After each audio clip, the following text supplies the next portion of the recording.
প্রথমে শ্রীলঙ্কা, তারপর বাংলাদেশ, আর এবার ছাত্রদের তোপে পালিয়েছেন নেপালের প্রধানমন্ত্রী। এই একদিনে কি কি ঘটেছিল নেপালে, চলুন চোখ বুলিয়ে আসা যাক। নেপালের আন্দোলনের কেন্দ্রে রয়েছে নেপো কিডস নামে এক শ্রেণী, যাদের বিরুদ্ধে স্বজনপ্রীতি, দুর্নীতি ও বিলাসী জীবনযাপনের অভিযোগ উঠেছিল। নেপালে ধনী রাজনীতিবিদ এবং ক্ষমতাধর ব্যক্তিদের সন্তানদেরকে এই নেপো কিডস নামে ডাকা হয়। আন্দোলনকারীদের অভিযোগ, বিত্তশালীদের এই তরুণেরা সোশ্যাল মিডিয়ায় তাদের দামি গাড়ি, বিলাসবহুল অবকাশ যাপন এবং জাঁকজমকপূর্ণ জীবনযাত্রার ছবি ও ভিডিও প্রকাশ করে নিয়মিত। এতে সাধারণ মানুষেরা মনে আঘাত পায়, কারণ নেপালে বেকারত্ব আর হতাশায় ডুবে আছে সাধারণ মানুষ। অনেকে খেয়ে পরেও বাঁচতে পারছেন না ঠিক মতো। সেখানে মন্ত্রী মিনিস্টারদের সন্তানরা বিলাসবহুল জীবনযাপন দেখিয়ে বেড়ায়। ভাইরাল হওয়া একটি টিকটক ভিডিওতে এক নেপালি বলেন, নেপো কিডসরা ইনস্টাগ্রাম আর টিকটকে তাদের জীবনযাত্রা দেখায়, কিন্তু এই টাকা কোথা থেকে আসে তা তারা কখনো বলে না। এছাড়াও নেপালের সোশ্যাল মিডিয়া বন্ধ করে দেওয়া ছিল এই আন্দোলনের অন্যতম কারণ। অর্থাৎ বাংলাদেশের সাবেক তথ্য প্রতিমন্ত্রী পলক যেভাবে ইন্টারনেট বন্ধ করেছিল,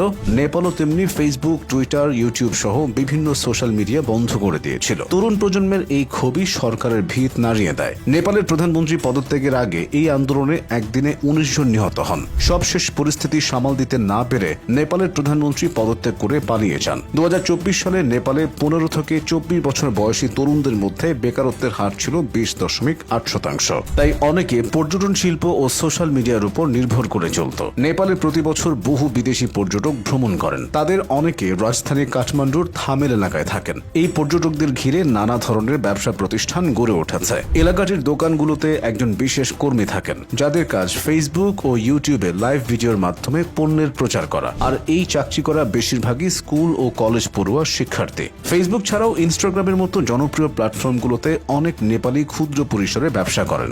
তাই হঠাৎ সরকার এসব বন্ধ করে দেওয়ায় ফুঁসে উঠেছিল তরুণরা। সরকার পতনের আন্দোলন শুরুর ব্যাপারে জেনজিরাই আগে ঘোষণা দেয়। তারা রাজধানীতে জড়ো হয়ে সমস্ত রাগ, ক্ষোভ প্রকাশ করার আহ্বান জানায়। এ নিয়ে বলা হয়েছিল যে সরকার যদি তরুণদের হালকা ভাবে নেয়, তবে সেটা হবে গুরুতর ভুল। নেপালের ছাত্ররা বাংলাদেশের উদাহরণ দিয়ে হুঁশিয়ারিও দিয়েছিল নেপালের প্রধানমন্ত্রীকে। কিন্তু নেপালের প্রধানমন্ত্রী শেখ হাসিনার মতোই ভুল করেছেন বারবার। সোশ্যাল মিডিয়া আইনের মাধ্যমে নিয়ন্ত্রণ না করে তা নিয়ন্ত্রণ করা হয় মন্ত্রিসভার সিদ্ধান্তে। তাছাড়া ছাত্রদের সাথে নেগোসিয়েশন না করে উল্টো শেখ হাসিনার মতোই দমনের পথ বেছে নেয় নেপাল সরকার, যা তার পতনের অন্যতম কারণ। অবশ্য নেপালের লেখক, চিকিৎসক, শিল্পী, সাবেক আমলা সহ বিশিষ্ট জনেরা দেশটির সরকার ও রাজনৈতিক দলগুলোকে সতর্ক করেছিল, যাতে তারা তরুণ সমাজের অবমূল্যায়ন না করে। কিন্তু এই কথা কেউ কানে নেয়নি। তাই কারফিউ উপেক্ষা করে পার্লামেন্ট ভবনে ঢুকে সেখানে বিক্ষোভকারীরা আগুন দিয়ে দেয়। পরে পরিস্থিতি নিয়ন্ত্রণের বাহিরে চলে গেলে বন্ধ করে দেওয়া হয় বিমান চলাচল। বিক্ষোভ তীব্র আকার ধারণ করলে